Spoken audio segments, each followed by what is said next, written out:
Hey guys, thank you for joining. Big K's Kitchen here. Season 1, Episode 3, we're going to be making some Reubens. Reubens are extremely delicious and one of my favorite sandwiches. I grew up eating Reubens. In fact, it was the only thing I would eat that had sauerkraut on it for the longest time until I learned to love sauerkraut. So I'll get right into making it. You need 2 slices of rye bread. I have the swirl here, but if you like the seeded rye bread or a Jewish rye bread, it's up to you whichever kind you use. But we have some deli swirl rye bread here, and we're going to put on some pastrami.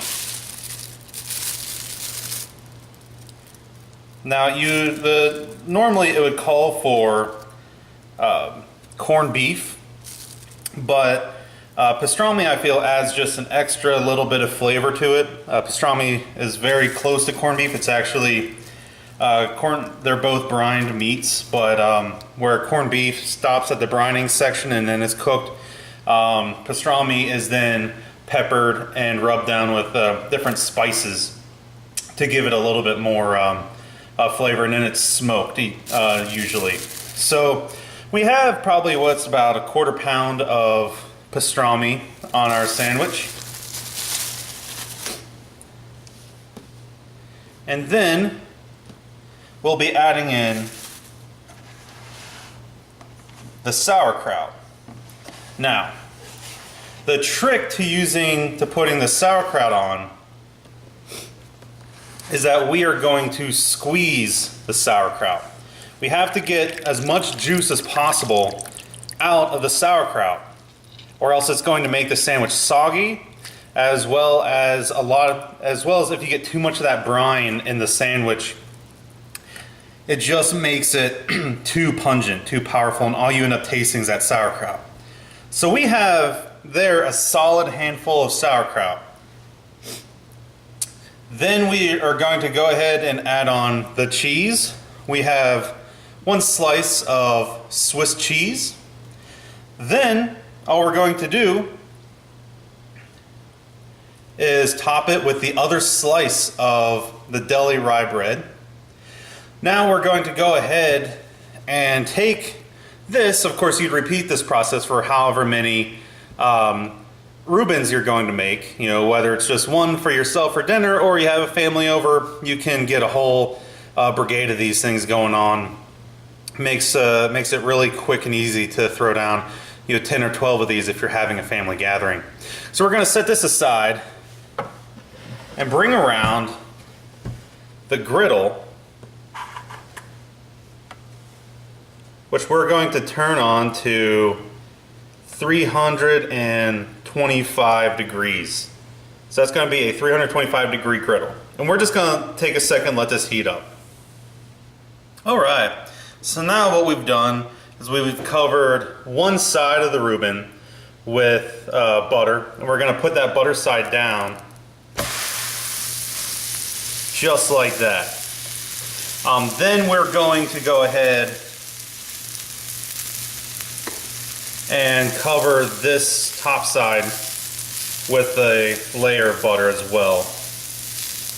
This is going to help it be non-stick, but butter adds a lot more flavor, helps the bread crisp up a lot more than just a spritz of Pam would. But if you are trying to keep a little bit on the healthier side, you can for sure use just a spritz of Pam on the griddle. It'll do fine. So what we're going to do is listen to the wonderful sounds of a sandwich sizzling away on the griddle, and give this about a minute and a half on that first side. Then we're going to flip it, then do it for about a minute and a half on the other side, or until we see that everything's sort of warmed through and it's looking really nice golden brown on both sides of the bread.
All right, so now that's about 1.5 minutes on that side. Let's go ahead and give it a flip. See, we got a nice crust on the top of this one. We're just gonna let that sizzle on and cook on that side for about another 1.5 minutes. And then the Reuben should actually be done. We might also go ahead and give it a little press during this time.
Alright, so this should be finished up. I'm going to go ahead and put it down on our plate here.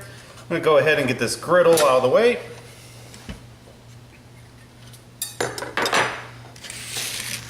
So there we go. Take a look at that wonderful sandwich. The nice Reuben's got a nice crust on the outside. And then we're going to go ahead and do a cross cut.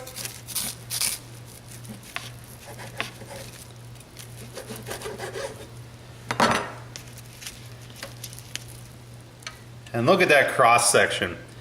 You've got a beautiful layer of the pastrami, a nice layer of the sauerkraut, and you can see the cheese is really holding all the sauerkraut down onto the pastrami. That's why we do the sauerkraut on top. So I'm going to have a quick bite.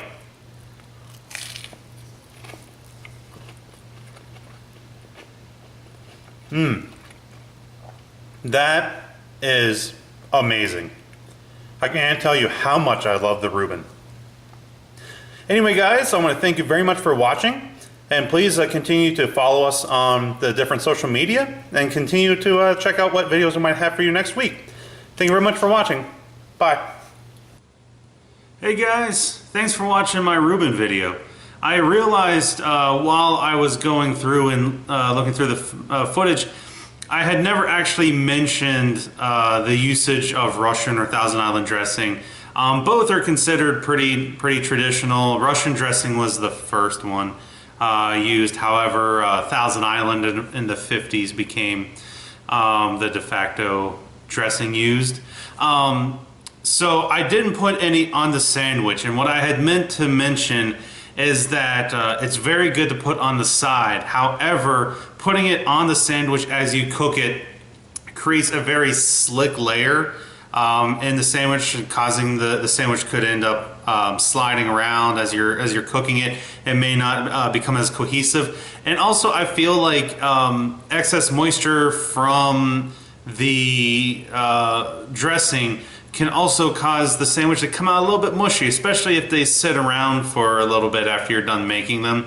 So I really feel like the sandwich is better whenever you leave the dressing off and then make the sandwich and dip it into the dressing that's on the side. Anyway, just wanted to clear that up in case any of you were wondering what happened to the dressing in my recipe. After we were done and I finished eating the sandwich, I actually had a thing of Thousand Islands sitting off to the side that I put on my plate, and I finished dipping it in. Anyway, thank you again for watching my Reuben video. I hope you enjoyed it.